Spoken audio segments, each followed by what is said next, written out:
Alhamdulillahirabbil alamin wassalatu wassalamu ala asyrafil anbiya wal mursalin nabiyina Muhammadin wa alihi wa sahbihi wa man tabi'ahum bi ihsanin ila yaumiddin. Wa asyhadu an la ilaha illallah wahdahu la syarikalah wa asyhadu anna Muhammadan abduhu wa rasuluhu wa ba'd. Ayol ikhwah, dahulu di zaman Nabi sallallahu alaihi wasallam ada seorang laki-laki yang datang kepada Rasulullah. Lalu ia bertanya, "Ya Rasulullah, man ahabbun nas ilallah?" Wahai Rasulullah, siapa orang yang paling dicintai oleh Allah? Dan wama hiya ahabbul a'mali ilallah? Dan apa itu amalan yang paling dicintai oleh Allah? Maka Rasulullah SAW bersabda, "Ahabbun nasi ilallah anfa'uhum linnas." Manusia yang paling dicintai oleh Allah adalah yang paling bermanfaat untuk manusia. Wa ahabbul a'mali ilallah sururun tudkhiluhu ala muslimin. Dan amalan yang paling dicintai oleh Allah, kegembiraan yang engkau masukkan pada hati seorang muslim. Au takshifa anhu kurbah, atau engkau hilangkan salah satu kesusahan dia. Au taqdi anhu dainan, atau engkau membayarkan hutangnya. Au tatrudu anhu ju'an, atau engkau hilangkan kelaparannya. Wala an amshiya ma'a akhin li fi hajatin lahu. Aku berjalan bersama saudaraku pada kebutuhan dia. Ahabbu ilayya, itu lebih aku cintai min an a'takifa fi hadzal masjid, yakni al-masjid, Masjid Al-Madinah. Ya, lebih aku cintai daripada iktikaf di masjid ini, yaitu Masjid Madinah, Masjid Nabawi. Ya, selama sebulan lamanya. Wa man kafa ghadabahu satarallahu auratahu. Siapa yang menahan marahnya, maka Allah akan tutupi auratnya. Wa man kabama ghaidahu, dan siapa yang menahan kemurkaannya, insya'a amdahu amdah. Kalau ia mau, ia akan lakukan, tapi ia tetap tahan. Maka kata Rasulullah, mala Allahu qalbahu ridwan yaumal qiyamah, maka Allah akan penuhi hatinya dengan keridhaan kelak pada hari kiamat. Wa man masya ma'a akhihi, dan siapa yang berjalan bersama saudaranya fi hajatin lahu, pada kebutuhan dia, hatta yuthbitaha, sampai ia memenuhi kebutuhan tersebut. Athbatallahu qadamaihi, maka Allah akan kokohkan dua kakinya yauma tazulul aqdam, pada hari banyak kaki-kaki yang terpeleset ke dalam api neraka. Subhanallah, di sini Rasulullah SAW ditanya, siapa manusia yang paling dicintai oleh Allah? Ternyata kata Rasulullah, yang paling dicintai oleh Allah yaitu yang paling bermanfaat untuk manusia. Ini menunjukkan bahwa Islam mengajarkan kepada kita agar kita berjiwa bagaimana bisa memberikan manfaat kepada orang lain. Bukan menjadikan bagaimana orang lain bermanfaat buat saya, bukan.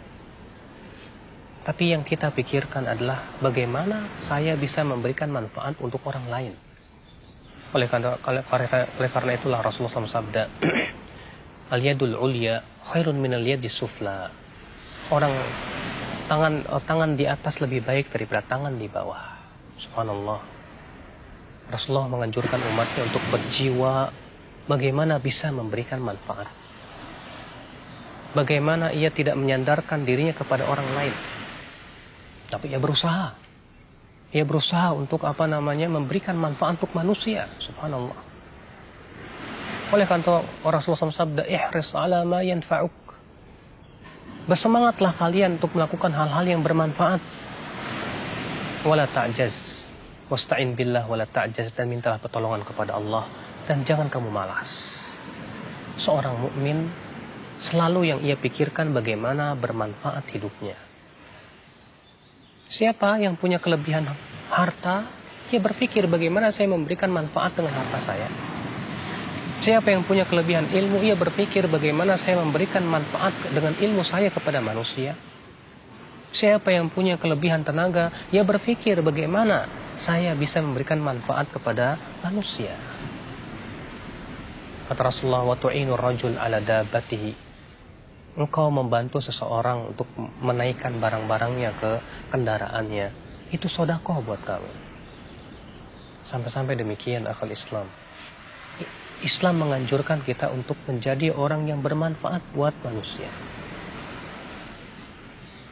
Akhul Islam. Kemudian Rasulullah bersabda, ahabbul a'mali ilallah, dan amal yang paling dicintai oleh Allah, apa itu? Sururun tudkhiluhu ala muslim.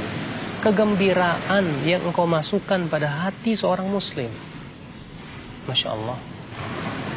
Ketika seseorang berusaha ingin menggembirakan saudaranya, ia lihat saudaranya sedang bersedih hati, ia berusaha gembirakan hatinya. Ia lihat temannya sedang sakit, maka ia hibur hatinya dengan ia menjadikan dia semakin sabar menghadapi sakitnya tersebut. Maka itu amalan yang besar di sisi Allah Subhanahu wa taala. Ya, kata Rasulullah, di antara amalan yang paling dicintai oleh Allah adalah yaitu kegembiraan yang engkau masukkan ke dalam hati seorang muslim, atau engkau hilangkan salah satu kesulitan hidupnya. Sebagaimana dalam riwayat Tirmidzi, Rasulullah SAW man naffasa an mu'minin kurbatan naffasallahu anhu kurbatan min kurabi yaumil qiyamah. Siapa yang menghilangkan salah satu kesulitan seorang mukmin, maka Allah akan hilangkan salah satu kesulitannya kelak pada hari kiamat. Siapa di antara kita yang tidak ingin kesulitan kita pada hari kiamat dihilangkan? Karena kesulitan di hari kiamat lebih dahsyat, lebih syadid, lebih keras, subhanallah. Kemudian kata Rasulullah, "Au tatrud anhu ju'an," atau engkau hilangkan kelaparan pada dia. Jangan sampai kita biarkan tetangga kita kelaparan, seorang mukmin kelaparan. Terkadang karena acuh tak acuhnya banyak orang kaya tidak peduli, ternyata di sana kaum muslimin di kampung-kampung sana mereka kelaparan. Akhirnya apa yang terjadi? Mereka menjadi korban-korban yang empuk bagi kristenisasi. Akhirnya mereka pun mudah menggadai akidahnya demi untuk mendapatkan sesuap nasi. Maka Rasulullah mengatakan orang yang menghilangkan kelaparan dari seorang muslim itu amalan yang sangat dicintai oleh Allah Subhanahu wa taala. Kata Rasulullah, "Au taqdi anhu daina," atau engkau membayarkan hutang untuknya. Masya Allah. Dahulu kata Rasulullah, ada seorang laki-laki yang amalannya adalah ia memberikan hutang kepada orang-orang. Kemudian ia berkata kepada pelayannya, "Wahai pelayan, coba kamu lihat, adakah di antara mereka yang susah? Maka bebaskan saja hutangnya." Maka pada hari kiamat Allah Subhanahu wa taala berkata kepadanya, "Ana ahaqqu bi minka," aku lebih berhak dengannya dari kamu. Wahai malaikat, bebaskan ia dari adab api neraka. Subhanallah. Subhanallah. Maka ketika seseorang berusaha untuk membantu saudaranya yang terlilit hutang, maka Allah akan hilangkan kepadanya atau Allah lepaskan ia daripada azab api neraka kelak pada hari kiamat. Lalu Rasulullah bersabda, "Wala an amshiya ma'a akhin li," aku berjalan bersama saudaraku pada kebutuhan dia, itu lebih aku sukai daripada beriktikaf di Masjid Nabawi sebulan lamanya. Siapa di antara kita yang pernah iktikaf di Masjid Nabawi selama sebulan? Tidak ada. Ternyata kita berjalan bersama saudara kita yang kesusahan untuk memenuhi kebutuhannya. Ternyata itu kata Rasulullah lebih besar pahalanya daripada itikaf di Masjid Nabawi. Subhanallah. Itu menunjukkan bahwa Islam mengajarkan kita agar jangan egois. Islam mengajarkan kita agar menjadi orang-orang yang berjiwa dermawan, agar menjadi berjiwa sosial, selalu memperhatikan bagaimana kehidupan saudara-saudara kita. Ya, sampai Rasulullah mengatakan, aku berjalan bersama saudaraku untuk memenuhi hajat dia. Itu lebih aku sukai daripada iktikaf di Masjid Nabawi sebulan lamanya. Lalu Rasulullah mengatakan, siapa yang menahan amarahnya, maka Allah akan tutupi auratnya. Karena amarah seringkali menimbulkan perbuatan-perbuatan atau kata-kata yang tidak terkontrol, akhirnya menjatuhkan martabat pelakunya. Dan siapa yang bisa mampu menahan kemurkaannya padahal ia mampu untuk melaksanakannya, maka Allah akan penuhi hatinya dengan keridhaan kelak pada hari kiamat. Seorang raja yang marah kepada bawahannya padahal dia mampu untuk melakukannya. Seorang suami, ya bapak rumah tangga, ia menahan amarahnya padahal ia mampu untuk melakukannya. Maka pada hari kiamat pun dalam riwayat yang lain, Allah akan panggil dia, lalu Allah akan pilihkan kepada dia salah apa dari bidadari-bidadari surga yang ia mau. Lalu Rasulullah bersabda, "Wa man masya ma'a akhi." Siapa yang berjalan bersama saudaranya pada kebutuhan dia,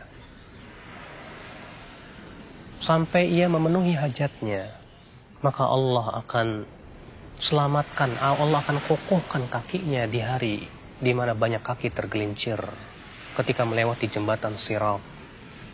Banyak kaki yang tergelincir dan masuk ke dalam api neraka.